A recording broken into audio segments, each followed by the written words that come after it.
Shalom, God bless. Hari ini kita akan belajar untuk menyelesaikan bagaimana karya Allah sampai titik Taman Eden, di mana Allah bekerja mulai daripada terang itu yang diciptakannya, di mana terang itu akan menerangi seluruh kegelapan, karena alam semesta ini masih kosong dan gelap gulita. Lalu roh Allah melayang-layang. Di situ Allah mulai menciptakan terang. Demikian juga hidup kita. Ketika kita belum mengenal Kristus, kita belum menjadi anak Tuhan, atau kita sudah jadi anak Tuhan, tapi belum mengenal Kristus, atau sudah mengenal Kristus, dibawa Tuhan untuk lebih dalam lagi mengenalnya. Semuanya sama. Mereka akan tetap diterangi sama Tuhan. Karena terang itu tidak beranjak. Terang itu kekal. Jadi di dalam terang itu, setelah terang itu jadi, maka Allah memisahkan kegelapan dari terang. Tetapi gelap itu tetap ada, yang namanya pagi dan petang. Sehingga dalam kehidupan ini pasti ada yang namanya gelap, tapi pasti ada namanya terang. Muter terus seperti itu, karena bumi mengelilingi matahari. Namun di dalam gelap itu Allah memberikan penerang-penerang. Ada bulan replika daripada terang, tapi lebih kecil. Ada bintang yang menuntun orang Majus untuk ketemu dengan kelahiran Yesus. Ada juga namanya firman Tuhan, terang bagi kakiku, pelita bagi jalanku. Terang bagi kakiku, pelita bagi jalanku. Nah, dibalik juga boleh. Pelita bagi kakiku, terang bagi jalanku. Nah, yang keempat, Tuhan akan berikan namanya roh manusia itu menyala. Roh manusia itu pelita bagi Tuhan. Sehingga firman Tuhan itu akan menyala. Diingatkan, dijama, lalu firman Tuhan tiba-tiba menjadi rema. Tiba ada sesuatu yang membuat kita itu merasa sesuatu yang susah ditafsirkan. Hidup firman Allah itu masuk ke kita. Itu firman Tuhan menjadi pelita bagi kakiku. Nah, terang bagi jalanku. Di situ, roh manusia itu akan hidup ketika dia berjumpa dengan Allah. Tiba-tiba semangat berkobar-kobar, seperti diceritakan di Alkitab. Ketika berjumpa dengan Yesus, terjadi transformasi, terjadi reformasi. Ketika kuasa itu datang, membuat kita menjadi betul-betul militan, fanatik sama Tuhan. Kuasa itu tenaga yang membakar kita untuk datang kepada Tuhan, untuk melakukan sesuatu buat Tuhan, untuk menyerahkan diri sama Tuhan, dan sebagainya. Pelita itu menyala, saudaraku. Nah, pelita itu harus diisi minyak. Namanya cerita 5 gadis bijaksana, 5 gadis bodoh. Yang bijaksana mempunyai cadangan minyak, tapi yang bodoh itu tidak punya. Sehingga banyak orang berjalan di dalam terang, kegelapan datang, dia bingung.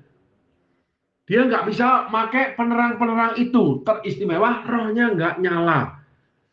Lalu firman Tuhan nggak nyala. Kenapa? Karena jarang berdoa, tidak berdiam diri di hadapan Tuhan, ibadah bolos terus. Jadi tambah sulam imannya.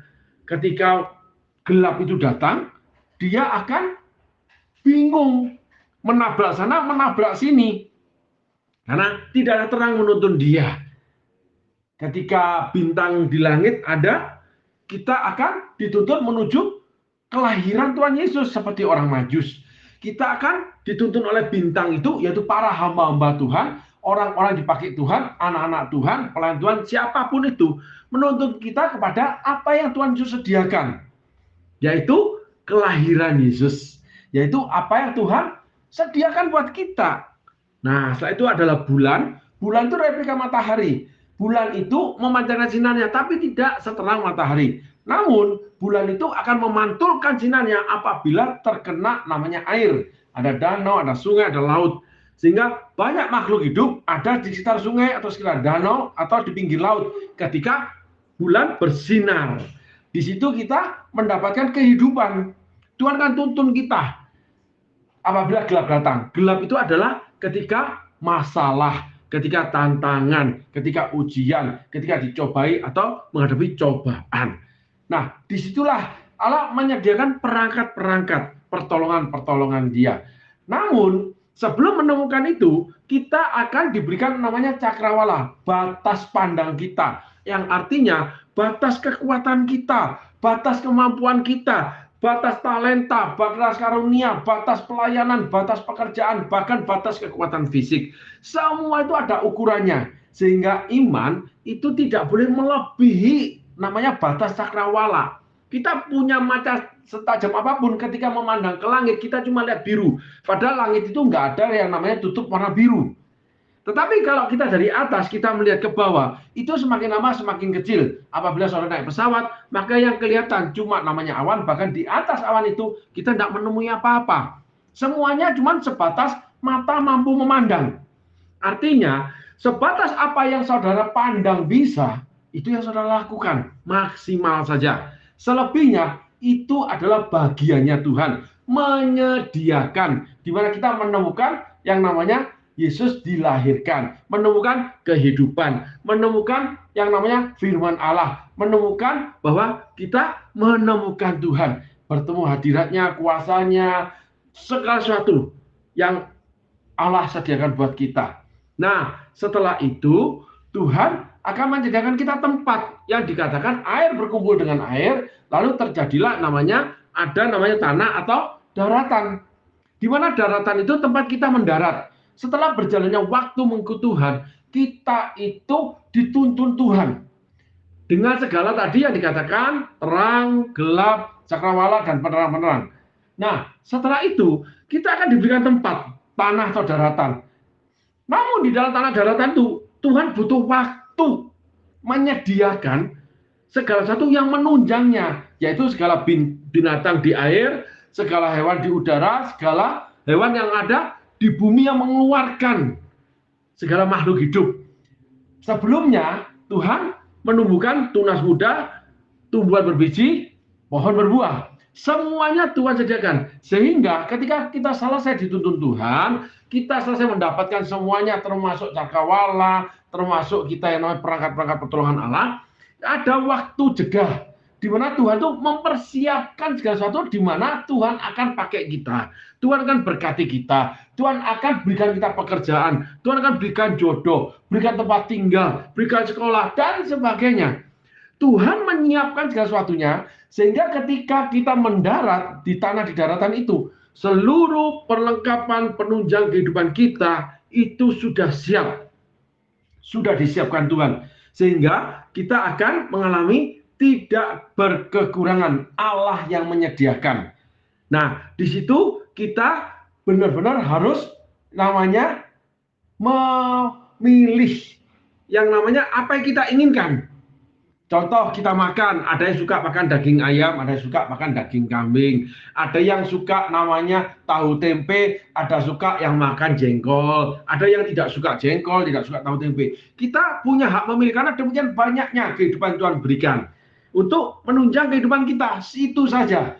Sehingga ketika kita diberkati, kita dipakai, diberikan yang melimpah, itu harus dipakai secukupnya. Tapi apa yang kita sukai itu boleh. Setelah semuanya jadi, Allah menyediakan taman di Eden sebelah timur. Tempat yang khusus. Saudara diberikan hak khusus, diberi kepandaian khusus, dipakai khusus, segala sesuatunya khusus. Disediakan tempat yang khusus buat saudara. Jadi Yusuf sebagai contoh diberikan tempat yang khusus di Mesir, dia berhasil.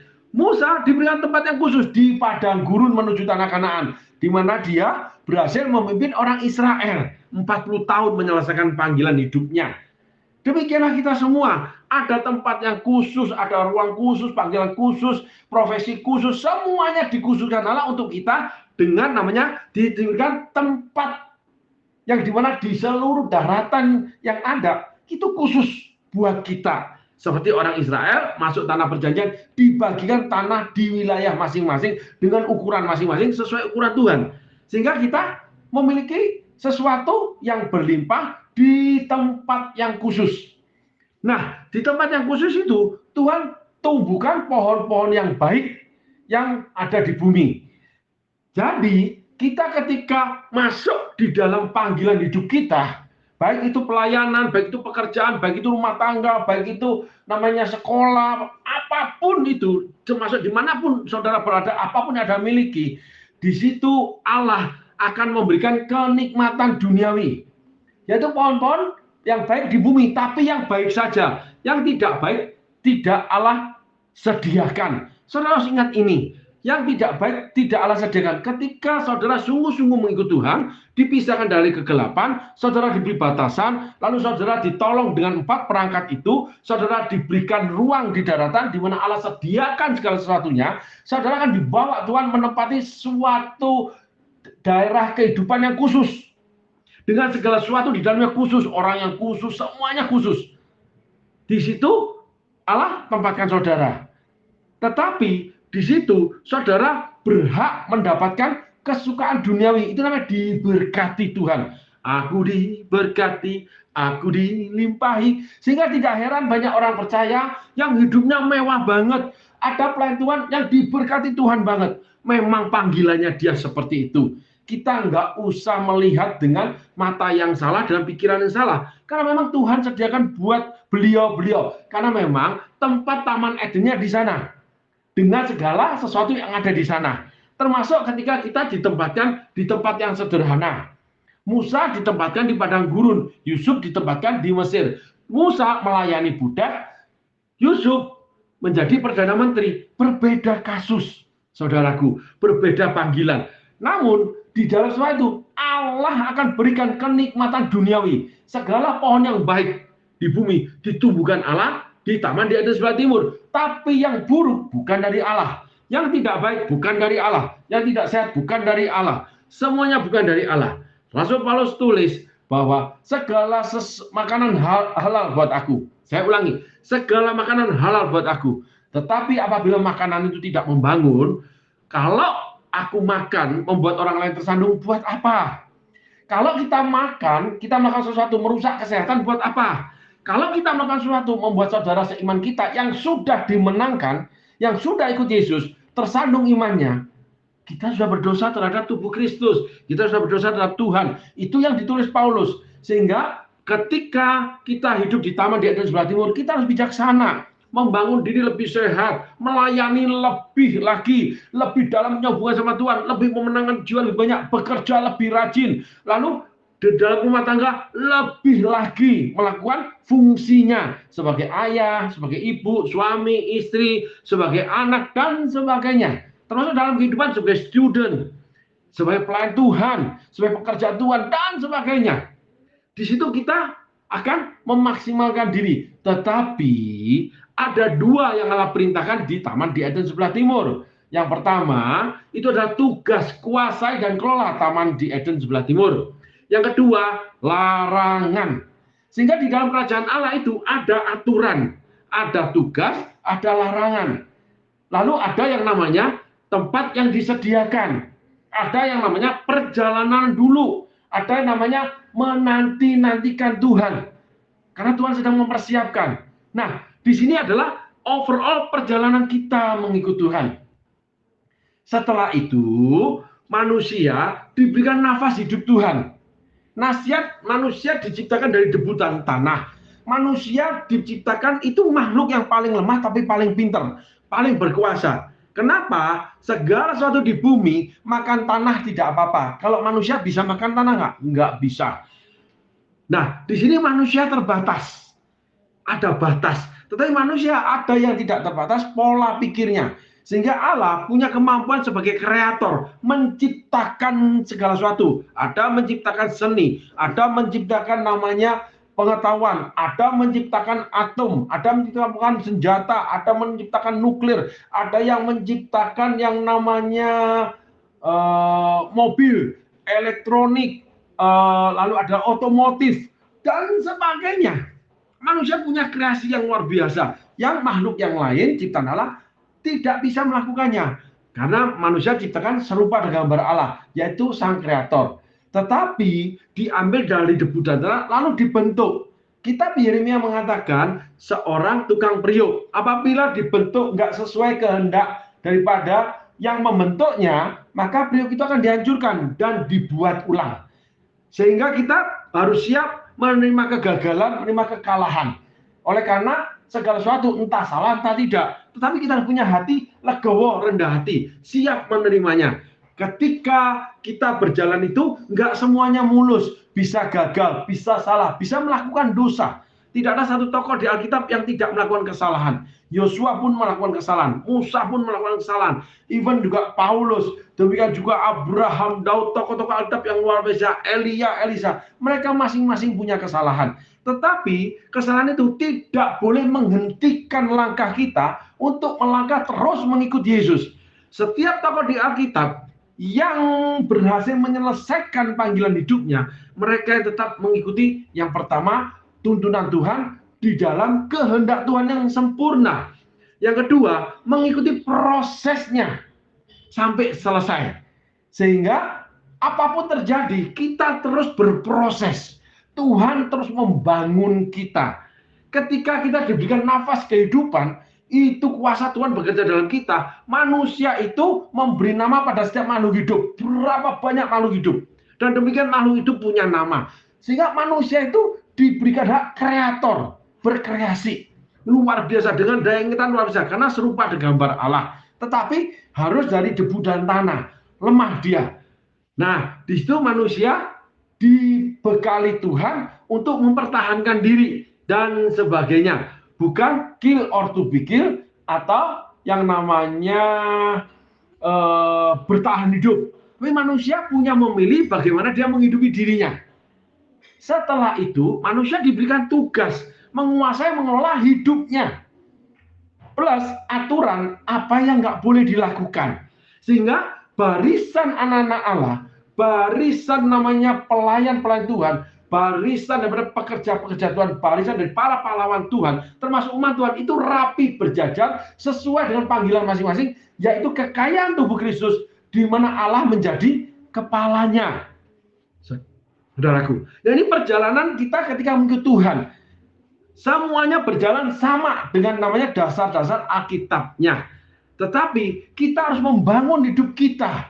Paulus mengatakan, aku sudah meletakkan fondasi bangunan itu. Tetapi setiap orang harus membangun di atasnya sesuai dengan apa yang mereka bangun. Ada dari emas, perak, ada yang dari permata, dari kayu, jerami, dan rumput. Di mana pada saatnya akan menghadapi ujian dibakar dengan api. Apabila terbakar, jangan gosong, tapi tetap utuh, gitu. Nah, di situ tanda kutip kita yang memilih untuk membangunnya menjadi apa dan siapa, lalu sampai di mana. Semua itu ada namanya hikmat dan pengertian. Akhirnya menuju pada satu kebijaksanaan. Di mana Salomo tidak ada batas untuk kesukaannya. Akhirnya dia mendirikan rumah-rumah berhala. Abraham tidak ada batas di dalam namanya perilaku dia untuk tanda kutip melakukan kehendak Allah, akhirnya mengambil langkah sendiri, mengambil Hagar, menerima Hagar menjadi istrinya, lahirlah Ismail yang akhirnya menjadi musuh daripada keturunan dia yang mendapat warisan. Ismail ada keturunan Abraham. Jadi mereka akan berhadapan-hadapan karena Abraham tidak ada batas untuk melakukan apa yang menjadi kehendak Allah. Jadi dia ambil alih tanpa kehendak Tuhan, tanpa perintah Tuhan, dia kawin Hagar supaya punya keturunan. Akhirnya menyulitkan dia dan keturunannya, yang membuat Hagar dan Ismail diusir. Nah, di sini kita mendapatkan itu. Ada yang namanya berlaku cakrawala atau batasan. Setelah itu, Adam dan Hawa, manusia itu menghadapi yang namanya tantangan kehidupan. Iblis ada di balik pohon itu, yaitu pohon-pohon yang memberi kehidupan. Iblis akan bersarang di sana, sehingga seringkali banyak hal, banyak perkara, terkadang manusia dipakai, keadaan dipakai, rumah tangga dipakai, pekerjaan dipakai, ekonomi dipakai, semua itu bisa dipakai, yaitu pohon-pohon kehidupan kita, di mana di dalamnya iblis bersarang. Kita nggak mengerti. Lalu iblis akan menggoncangkan iman kita dengan namanya mengatakan segala sesuatu yang menggoyahkan firman Allah. Kan Tuhan ngomong gini, tapi enggak kok. Iya ya, kenapa ya? Aku percaya, tapi kok kenapa begini? Semua akan menjadi pertanyaan buat saudara. Nah, di situ iblis menawarkan jalan keluarnya. Dunia menawarkan jalan keluarnya yang dilarang oleh Allah. Bukan yang tidak membangun, tapi yang dilarang oleh Allah. Nah, di sini yang diajukan iblis itu pasti menarik hati kita. Karena Hawa ketika dia berkomunikasi dengan suara yang salah, dia mengambil makan dan diberikan pada Adam. Sedangkan Adam itu orang menerima perintah. Tetapi kita bicarakan Adam memberitahu Hawa. Pun kalau tidak memberitahu, mesti Adam melarang. Ketika Hawa mengambil buah terlarang. Tapi Adam ada di sebelahnya, diam aja. Karena Hawa memberikannya kepada dia. Nah, hal yang terjadi pada Hawa itu digoda oleh iblis melalui yang namanya menarik hati. Ada penawaran-penawaran menarik hati yang melanggar firman. Ada perilaku-perilaku yang menarik hati untuk kita melanggar firman. Semuanya itu pelanggaran daripada larangan Allah. Berasalnya kita tarik. Adam diciptakan itu semuanya baik. Semua baik. Semua baik. Apa yang telah kau perbuat di dalam hidupku. Semuanya baik sampai sahabat baik. Sampai yang diciptakan di Taman di Eden.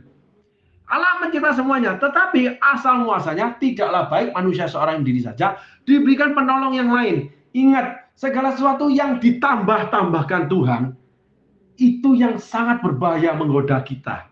Apa yang Tuhan berikan berlebih-lebihan, di dalamnya itu iblis bisa bersarang menggoda kita. Karena itu menarik buat kita. Pada pertama kali Adam melihat Hawa, ketika dia siuman daripada pingsan atau tidurnya, dia bilang, wow, ini dagingku, ini tulangku. Ini tulangku, ini dagingku. Wow, dia terkesima, dia langsung yang namanya beranak cuculah, dia mulai timbul namanya gairah. Dia langsung jatuh hati, menarik perhatian dia.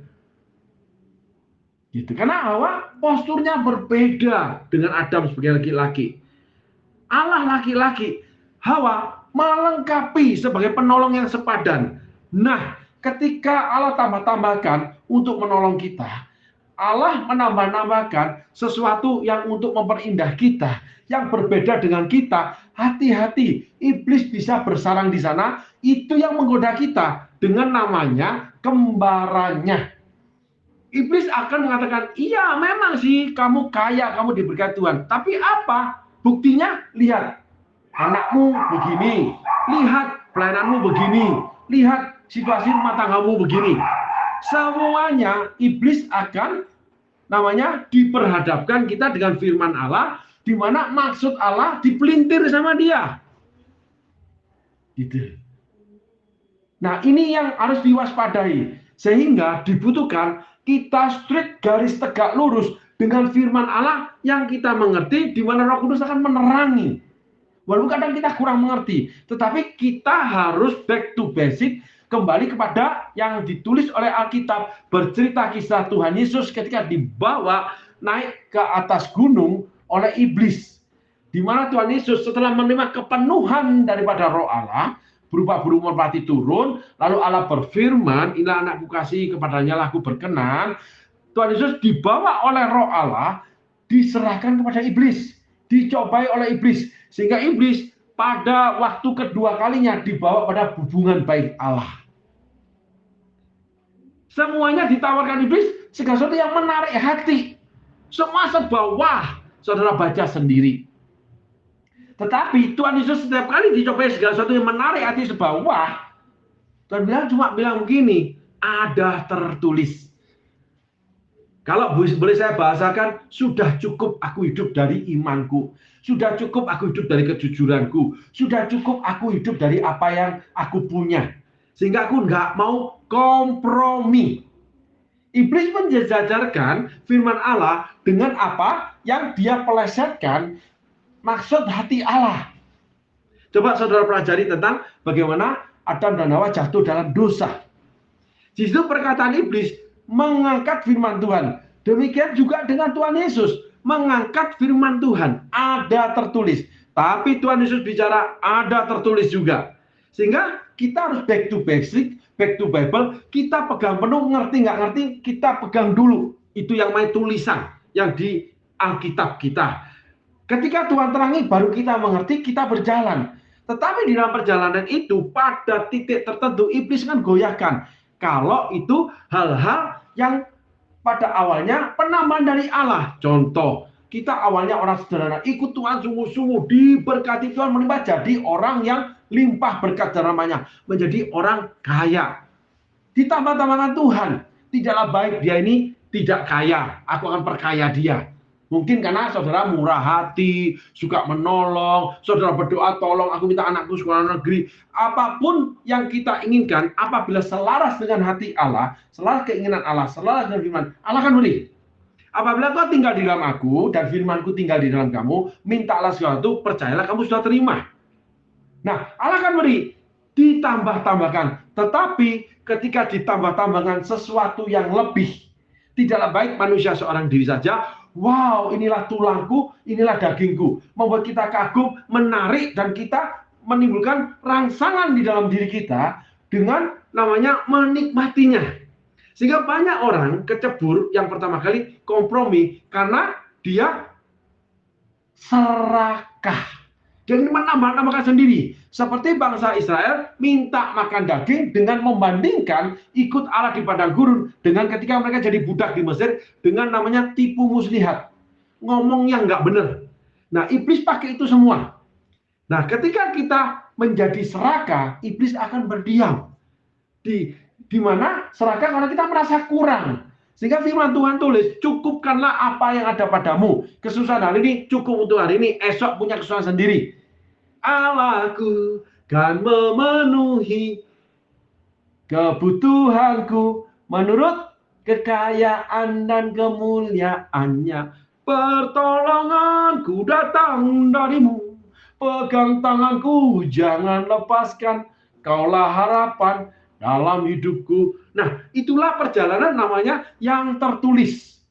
Sehingga kita harus punya firman, harus belajar firman, harus mendalami firman, terus semakin dalam. Kita harus bergaul karib dengan Roh Kudus sehingga firman itu nyata, diterangi. Sehingga menjadi rema, menjadi pelita bagi kaki kita, roh kita menjadi pelita bagi Tuhan. Sehingga walaupun gelap, kita tetap di dalam terang itu, terang benderang hidup kita. Di mana akhirnya kita tidak kompromi, karena kita tidak mengingini lebih selain apa yang Allah berikan. Yang kedua adalah kita tidak ingin kehilangan. Contoh itu Saul. Saul tidak ingin kehilangan. Kalau keserakahan, ketemu namanya Salomo. Sampai melewati garis membangun yang namanya rumah-rumah bait Allah dari kesukaannya adalah perempuan. Sampai 1000 perempuan dia miliki. Tidak ada larangan pada saat itu. Allah izinkan, ya, Salomo dalam kelimpahannya. Akhirnya Salomo membangun rumah-rumah berhala dari mana? Berkat yang Tuhan kirimkan. Jadi Salomo tidak punya batas dalam kesukaannya, lalu dia pakai berkat Tuhan untuk membangun rumah berhala. Padahal itu dilarang Tuhan. Apabila kau tidak menyimpang ke kanan dan ke kiri. Yang membuat Salomo akhirnya ditegur Tuhan, mendapat penghukuman Tuhan dan sebagainya. Tapi akhirnya Salomo bertobat. Saul tidak ingin kehilangan. Salomo serakah dengan apa yang dia miliki. Saul tidak ingin kehilangan tatahnya. Sehingga dia dengan sengaja melanggar perintah Tuhan. Di mana Tuhan ingin namanya Raja Agag yang dikalahkan Salomo. Terus sama hewan-hewan hasil rampasannya harus dimusnahkan. Saul tidak musnahkan. Yang membuat Allah murka. Lalu Saul mengambil bagian di mana Nabi Samuel yang harus mempersembahkan korban. Tapi Salomo yang mengambil, tidak menghargai, keluar daripada bagian batas panggilan dia sebagai raja. Dia ambil hak imamnya Samuel. Dan yang ketiga, yang paling fatal, dia ingin bunuh Nabi Samuel. Akhirnya roh Tuhan undur dari Salomo. Akhirnya Saul. Roh Tuhan undur dari Saul. Akhirnya Saul dirasuki iblis. Kalau Salomo tidak, saudaraku, nggak sampai, karena keburu bertobat. Daud keburu bertobat. Sehingga kita keburu bertobat, harus sadar kembali kepada batasan yang Allah tetapkan, panggilan Allah tetapkan sesuai dengan cakrawala itu. Nah, di situ kita harus pandai-pandai mengelola hati. Dari kisah Adam dan Hawa di Taman di Eden sebelah timur, di situ mulailah Allah menceritakan, menuliskan bagaimana kita harus mengelola hati nurani kita. Manusia dibedakan dengan ciptaan yang lain. Manusia punya hati nurani. Kalau yang lain punya sistem kehidupan tanpa hati nurani. Kalau manusia punya sistem kehidupan dilengkapi dengan hati nurani. Sehingga manusia punya hak memilih. Itu kelebihan manusia. Punya kemampuan menimbang, berpikir. Punya kemampuan melihat permasalahan dengan jernih. Jadi tidak ada insting kill or to be killed, saudaraku. Nah, itulah roh manusia. Itulah manusia Tuhan ciptakan. Sehingga ketika manusia itu jadi, diberikan Adam dan Hawa, diberikan Taman Eden, udah selesai semua karya Allah. Bagian manusia yang melakukannya. Di situ manusia jatuh dalam dosa. Selanjutnya, kita menemui dosa yang ditulis oleh Alkitab. Dosa yang kedua, Kain dan Habel. Dosa yang ketiga, itu terus berlanjut. Sehingga sampai pada zaman Nuh, di mana dikatakan Allah melihat perilaku manusia menjadi jahat. Awalnya dari orang yang tergoda dengan hal menarik. Hati-hati kita tarik pada kehidupan kita. Ketika kita terus tertarik dengan hal-hal di luar garisnya Allah, lalu kita melanggar larangan Allah. Kita, tanda kutip, tidak taat lagi kepada Allah. Kita mengambil hal-hal yang bukan menjadi bagian kita dan sebagainya. Hati kita menjadi rusak, menjadi keras. Demikian jauh perjalanan itu sampai sekian ribu tahun lahirlah Tuhan Yesus, Adam yang kedua. Nah, kita berhenti sampai di sini kisah Taman di Eden. Sehingga pada akhirnya seluruh karya penciptaan Allah berhenti. Bagian kita itu melakukannya. Ketika kita sudah menerima Taman di Eden sebelah timur, Allah sudah berikan tugas, lalu Allah berikan larangan. Semua Allah beri. Tapi ada yang namanya tugas yang harus dilakukan sesuai panggilan hidup. Ada yang namanya larangan yang nggak boleh dilanggar. Sehingga kehidupan kita mengikut Tuhan terus sampai pada akhir hidup kita. Seperti Paulus mengatakan, aku mengakhiri pertandingan iman dengan benar. Petrus mengatakan, aku sebentar lagi akan meninggalkan kemah tubuh ini. Daud mengatakan, sampai memutih rambutku, kau putuskan aku untuk menutup usiaku. Nah, di sini kita mengerti. Yang keempat, Salomo mengatakan segala sesuatu di bawah matahari sia-sia. Takut akan Tuhan adalah permulaan kehidupan atau permulaan hikmat dan sebagainya. Di sini kita belajar perjalanan bersama Kristus dari awal dia berikan terang sampai akhirnya kita diberi hak mengelola hati nurani kita. Di situ mulai terjadilah namanya pelanggaran atau dosa. Nah, saudaraku, kita sampai titik di sini untuk karya penciptaan Allah. Tetapi ada satu pesan yang Tuhan ingin sampaikan, bahwa pada satu titik perjalanan itu, ketika kita sudah sampai di Taman di Eden sebelah timur, kita harus yang melakukan segala sesuatu. Yang kedua, Allah akan melihat, menilai, menilik, dan mengukur, termasuk menghakimi segala sesuatu yang ada di hati saudara, yang akhirnya saudara lakukan. Apabila itu tidak seturut selaras dengan firman Tuhan, tidak seturut selaras dengan kehendak Tuhan, saudara akan jatuh di dalam dosa. Tetapi Tuhan menyiapkan waktu untuk menebus saudara kembali. Amin, saudaraku. Tuhan Yesus memberkati. Terima kasih.